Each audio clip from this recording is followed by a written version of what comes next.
J Chou. Today we're going to listen to some more. 我是Joe Creator.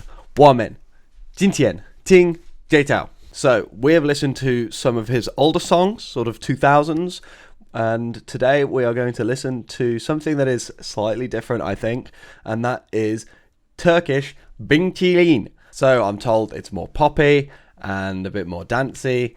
So I'm kind of interested on how it's going to be different to the other stuff that I've listened to, which is like In the Name of Your Father, etc., etc. So, J Chou, Turkish Bintilin. Let's listen.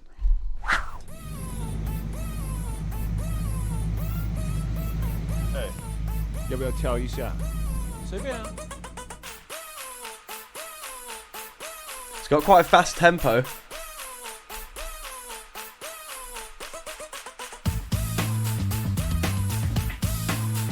It's got funky drums and bass. 就而且冰淇淋就像是女人的心，在你的面前转来转去，却捉摸不定。这音乐跳不停也可以跳 locking， 我说你说的就像土耳其的冰淇淋，几个高级和弦，几个切分音，我写的舞曲也可以很有音乐性，就像麦克冰，还能秀杂技。你最好继续，如果你跟我一样努力，哈，换个乐器就像换个兵器，电吉他这个时候出来干嘛到底？你猜不透也想不到，摸不着头绪，我都是为了什么突击不一到底？谁说拍张国风一定要被灯笼？谁说写照国风一定要上街子运动？ So, I mean, actually, it's kind of interesting. It feels it's a bit over the top, and like when the guitar comes in, actually, it's a little bit cheesy. I feel like the video is pretty cheesy as well and everything, but like it's all really fun. And I guess that's what you get when you're writing a song that's based around Turkish ice cream. So I think I understand like the context or the flavor, you could say, of the song. The Turkish ice cream sellers, right? They do the thing where they give you like the cone and then they give you the ice cream, but then they just take the ice cream out and all this sort of stuff. Like it's like a game, it's like a trick. So I guess this kind of makes sense here. I feel like with the lyrics here as well, Jay is like really, I've got a dog here. Wait. Come on, Freddy. There he is. Arr. Ow. So I feel like J Chou's pretty self-aware here. I guess because it's more recent, he's definitely got that sort of more popular status. He's sort of, I can feel like he knows that he's really popular here and he's kind of showing it off a little bit. But again, it's a fun song, so he can do it.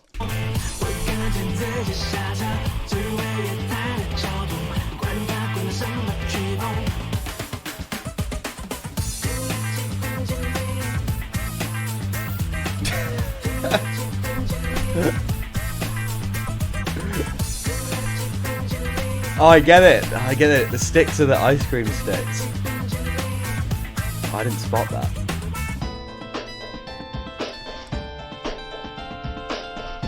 Oh, I kind of like that for a post-chorus.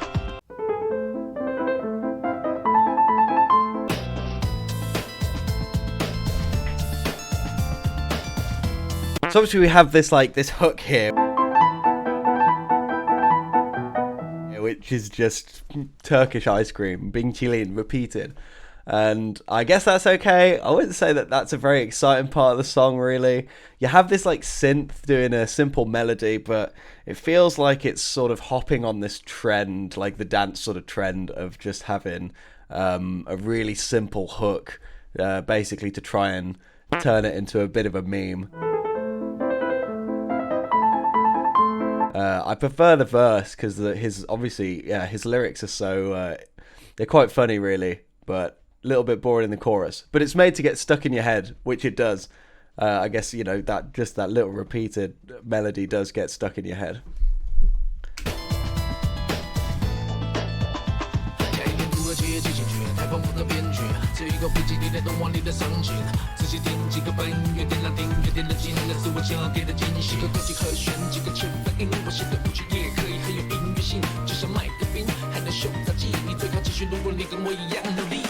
What? Dude, that's so random. I think this is actually a bit of J Chou influence on and his style, if I can say that, is that like he's not afraid to just do things that stick out in the music, just seemingly random stuff. And so putting that sort of counter piano melody in there is actually kind of brave. It's a bit weird, but it makes it stand out, and it makes that verse stand out. So I'm not gonna say that it's bad or anything. It just makes you think, what? It just makes you think, what is that? As I said, I really like this post-chorus bit where they really use a filter to squeeze out all the sound. You don't have any low end or high end in the sound, and I really like being able to do that in sort of production to make something more or less energetic.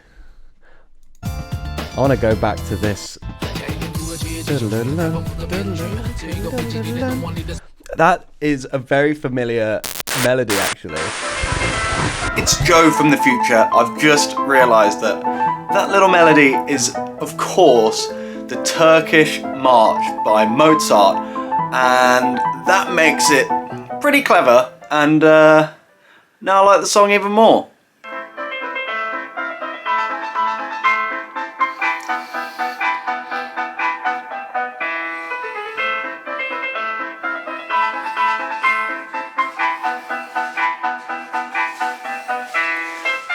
Okay, back to the video. But then he changes it up and goes. I really like here as well that he is literally his lyrics are about this. They reflect exactly what's going on with the music. I think I said that before about his songs as well. He's really good at doing that. We got this guitar again.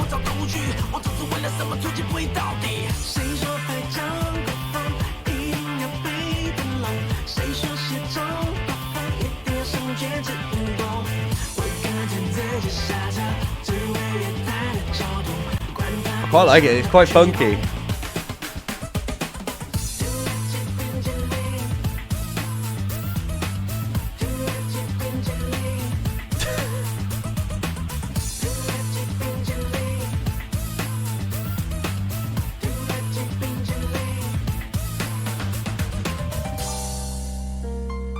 Okay, it's a bit of a James Bond reference, I think. Again, such a different change there. And then a key change up, key change at the end.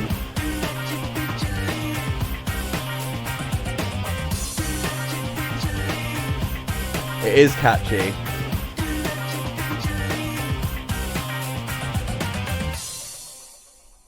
Right, there we go. I think that was very interesting, actually. You know, it's something different to what he normally does. And I don't know whether it's different. I can't say normally does. It's very different to the other songs that I've listened that have him on. I think that my criticism of this song is it feels like it's partially designed to try and just get you with this hook and be a bit funny and become a bit of a meme. And maybe when was it released? Like 2015, it was a bit of a meme. But in this time of music and pop music, then you actually had this sort of trend that was set by Psy with Gangnam Style. I think that was actually a few years earlier, but this song sort of reminds me of that style of funny, dancey pop music that sort of happened in those few years, which Psy really actually made very popular. I think Gangnam Style on YouTube has 4.5 billion plays. So I can understand why that sort of trend of music continued for a little while. I really love Jay's lyrics actually in this. So they are really self-aware, and he sort of speaks not only just about this idea of Turkish ice cream, which is really obscure thing to write a song about, but he manages to write the lyrics and the verses about sort of the game and the tricks and everything. It's really actually creative, but also he's very self-aware about that he's now... Also, he's very self-aware about the fact that he's writing this different style. Also, he's very self-aware about how he's writing in this different style, and he says, you know, I can sing, I can rap over any genre, I can do whatever I want. And I respect that, because you shouldn't confine yourself to just one style of music. And I think he does really well here. The good things that I can sort of say about this genre and this style is that actually, even though I said it's sort of just a little bit, it was a little bit trendy to do this at the time, then he does it really well. I think that at the start here is the best way to do it, to show you or to explain. So it just introduces this catchy synth. 要不要跳一下？随便啊。 And then you have this like really fast claps, but then when the instruments start coming in, you have this very funky drum line and bass line. And that's the bit that I really like.